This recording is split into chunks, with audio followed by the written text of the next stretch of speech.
Good morning बच्चों। आज हम सोशल साइंस अर्थशास्त्र कक्षा 9 के लिए पाठ 3 निर्धनता एक चुनौती से संबंधित वर्कशीट का अध्ययन करेंगे। आज की वर्कशीट 36 है और यह निर्धनता एक चुनौती का भाग 3 है। इससे पहले हम भाग 1 और 2 को वर्कशीट के माध्यम से पढ़ चुके हैं। आइए चलिए देखते हैं इस वर्कशीट में हमें क्या क्या पढ़ना है।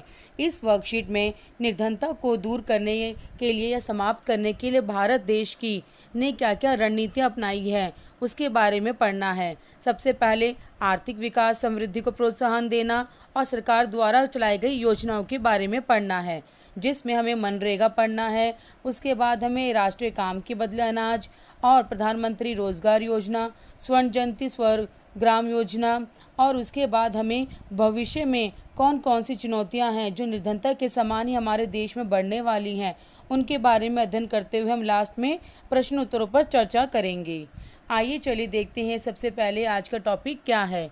निर्धनता को समाप्त करना भारत के विकास की रणनीति का सबसे अहम हिस्सा रहा है, क्योंकि अगर गरीबी दूर हो गई तो हमारा देश विकास कर जाएगा। इसीलिए सरकार ने 2 प्रकार के उपाय किए हैं, जिसमें सबसे पहला है आर्थिक समृद्धि को प्रोत्साहन देना और दूसरा है लक्षित निर्धनता निरोधी कार्यक्रम। जैसा कि 1980 के दशक के आरंभ में 30 वर्षों तक भारत में प्रति व्यक्ति आय कोई नहीं बढ़ी, धीरे धीरे गरीबी भी बहुत ज़्यादा बढ़ रही थी। इसीलिए हमारे देश की सरकार ने जो आर्थिक समृद्धि को सबसे ज़्यादा महत्व दिया गया, यानी कि विकास की दर को अगर हम ज़्यादा बढ़ाएंगे तो धीरे धीरे गरीबी भी कम होती चली जाएगी। इसके लिए सरकार ने शिक्षा, स्वास्थ्य आदि में निवेश किया, जिससे कि लोग अपने बच्चों को स्कूल भेजने के लिए प्रोत्साहित हो और साथ साथ जिससे गरीबी भी दूर हो जाए। और दूसरा जो प्रोग्राम शुरू किया गया, योजना शुरू की, वो था लक्षित निर्धनता निरोधी कार्यक्रम। जो सरकार की योजनाएं जो होती हैं उन्हें कहते हैं लक्षित निर्धनता निरोधी कार्यक्रम, जिन्हें सरकार चालू करती है, जिनसे लोग जिन कार्यक्रमों का फ़ायदा लेकर लाभ उठाकर अपनी गरीबी को दूर कर सकते हैं। उनमें से ही चलिए आइए देखते हैं कौन कौन सी हमारी योजनाएं हैं। ये एग्ज़ाम के पॉइंट ऑफ व्यू से भी बहुत इम्पॉर्टेंट है, इन्हें ध्यान से पढ़ना व समझने की कोशिश करना। सबसे पहली योजना है महात्मा गांधी राष्ट्रीय ग्रामीण रोजगार अधिनियम। इसे मनरेगा भी कहा जाता है और ये सन 2005 में शुरू की गई थी। इसका उद्देश्य है ग्रामीण मतलब कि जो गांव के इलाके हैं उनमें सुरक्षित रोजगार देना और कम से कम हर व्यक्ति को 100 दिन का रोजगार मिले, जिसमें महिलाएं भी शामिल हैं।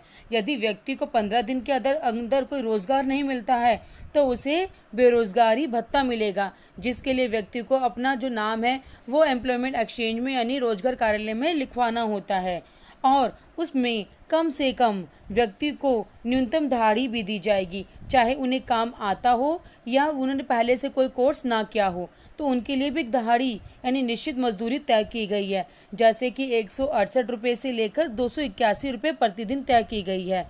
जिसकी भरपाई कौन करेगा? वो केंद्र सरकार और राज्य सरकारें अपने गारंटी कोष से देंगी और इसमें महिलाएं को भी उतना ही अधिकार है जितना पुरुषों को भी अधिकार है। इसका लाभ जो है दोनों ही ले सकते हैं। आइए चलिए देखते हैं अगली योजना। अगली योजना का नाम है प्रधानमंत्री रोजगार योजना, जो कि 1993 में शुरू हुई थी। इसका मुख्य उद्देश्य गांव के और छोटे शहरों के लोगों को अपना स्वयं का बिजनेस करने के लिए प्रोत्साहित करना था। और उसके बाद दूसरी योजना कौन सी शुरू हुई? ग्रामीण रोजगार सृजन कार्यक्रम, जिसको 1995 में शुरू किया गया। इसमें भी उसी नीति को थोड़ा और आगे बढ़ाया गया कि गांव और छोटे शहरों के बच्चे जो नए नए युवा हैं वो अपना बिजनेस खोल के लोगों को रोजगार उत्पन्न करा सकें। उसके बाद जो शुरू योजना की गई वो स्वर्ण जयंती ग्रामोदय योजना की थी, जो कि 1999 में शुरू हुई थी। इस कार्यक्रम का प्रमुख उद्देश्य सहायता प्राप्त निर्धन परिवारों को स्वयं सहायता समूह से संगठित कर बैंक, ऋण व सरकारी सहायता के संयोजन से गरीबी रेखा से ऊपर लाना है, ताकि वो जमींदारों और महाजनों के चंगुल में ना फंसे, बल्कि वो जो बैंक और सरकारी संस्थाओं से उधार लें। उसके बाद की योजना है प्रधानमंत्री ग्रामोदय योजना, जो कि सन 2000 में शुरू की गई, जिसके अंतर्गत प्राथमिक स्वास्थ्य, प्राथमिक शिक्षा, ग्रामीण आश्रय, ग्रामीण पेयजल और ग्रामीण विद्युतीकरण जैसी मूल सुविधाओं के लिए राज्य को और ग्रामीण इलाकों को सुविधाएं प्रदान की गई थी, ताकि गांव जैसे इलाकों में भी सारी सुविधाएं जो शहरों में उपलब्ध है वो भी पहुंच सके। इस प्रकार सरकार ने काफ़ी गरीबी को दूर करने की योजनाएं शुरू की गई। इसके बाद आइए देखते हैं अंत्योदय अन्न योजना। ये वो योजना है जिसमें गरीबों को राशन में अनाज बांटा जाता है। आइए चलिए देखते हैं भावी चुनौतियाँ, जो हमें आगे भविष्य में जिन समस्याओं को, जो गरीबी से भी बड़ी समस्या है, उनको भी हमें सुलझाना है। जैसे कि आर्थिक समृद्धि विकास को ऊपर करना है, सभी के लिए निःशुल्क प्राथमिक शिक्षा हो, जनसंख्या को रोक सकें, और सबसे बड़ी बात, महिलाओं को समाज में आर्थिक और सामाजिक रूप से बढ़ावा मिल सके, ताकि वो भी पुरुषों की तुलना में कंधे से कंधा मिलाकर चल सके। और क्या आप जानती हैं कि व्यक्तियों केवल भोजन आवास की सुविधाएं पर्याप्त नहीं है, बल्कि उनमें आत्मविश्वास सम्मान को भी जगाना है, ताकि वो स्वयं का रोजगार स्थापित करके आगे बढ़े। ऐसी जो बड़ी बड़ी चुनौतियां हैं वो हमारे लिए सबसे बड़ा लक्ष्य है। आइए चलिए देखते हैं प्रश्न उत्तर। निर्धनता दूर करने के लिए सरकार द्वारा किन 2 प्रकार के उपाय किए जा रहे हैं? इसका उत्तर आपको आपकी वर्कशीट में सबसे ऊपर ही मिल जाएगा। आर्थिक समृद्धि को प्रोत्साहन, यानी सरकार द्वारा आर्थिक विकास को बढ़ाते हुए गरीबी दूर करना, और लक्षित निर्धनता निरोधी कार्यक्रम। ये वो कार्यक्रम होते हैं जो सरकार की योजनाओं के अंतर्गत आते हैं, यानी सरकार गरीबी को दूर करने के लिए योजनाएं चलाती हैं। आइए चलिए देखते हैं प्रश्न 2। आर्थिक विकास से निर्धनता किस प्रकार प्रभावित होती है? जैसे कि अगर देश का विकास नहीं होगा तो यहाँ लोग भी तरक्की नहीं कर पाएंगे, जिससे वो गरीबी में फंसते चले जाते हैं। इस प्रकार सरकार का यह मानना है कि जब देश का विकास होगा तो गरीबी भी दूर होती चली जाएगी। क्यों? जैसे कि शिक्षा में निवेश करना, उद्योगों में निवेश करना, ताकि उससे जल्दी फ़ायदा मिलता है और लोग अपने बच्चों को स्कूल भेजने के लिए प्रोत्साहित करते हैं, लोग कारखानों में काम करने के लिए प्रोत्साहित करते हैं, जिससे कि देश के विकास के साथ साथ अन्य समस्याएं भी सुलझ जाती है। आइए चलिए देखते हैं प्रश्न 3। मनरेगा कार्यक्रम के क्या उद्देश्य हैं? जैसे कि मनरेगा जो महात्मा गांधी राष्ट्रीय ग्रामीण योजना है, जिसे 2005 में शुरू किया गया था, इसका मेन पॉइंट क्या है कि व्यक्ति को कम से कम 100 दिन का रोजगार मिलना है। यदि उसे 15 दिन तक कोई रोजगार नहीं मिलता है तो उसे क्या मिलेगा? बेरोजगारी भत्ता। लेकिन उसे अपना नाम कहाँ दर्ज कराना? सबसे पहले उसे अपना नाम जो है रोजगार कार्यालय में दर्ज कराना होता है, ताकि जब भी कोई नया काम आए तो उन व्यक्तियों से तुरंत उन्हें सूचित किया जा सके। यदि नाम नहीं होगा तो इसका लाभ नहीं ले पाएंगे। आइए चलिए देखते हैं अगला प्रश्न। युवाओं के लिए स्वरोजगार योजना से क्या क्या लाभ हो सकते हैं?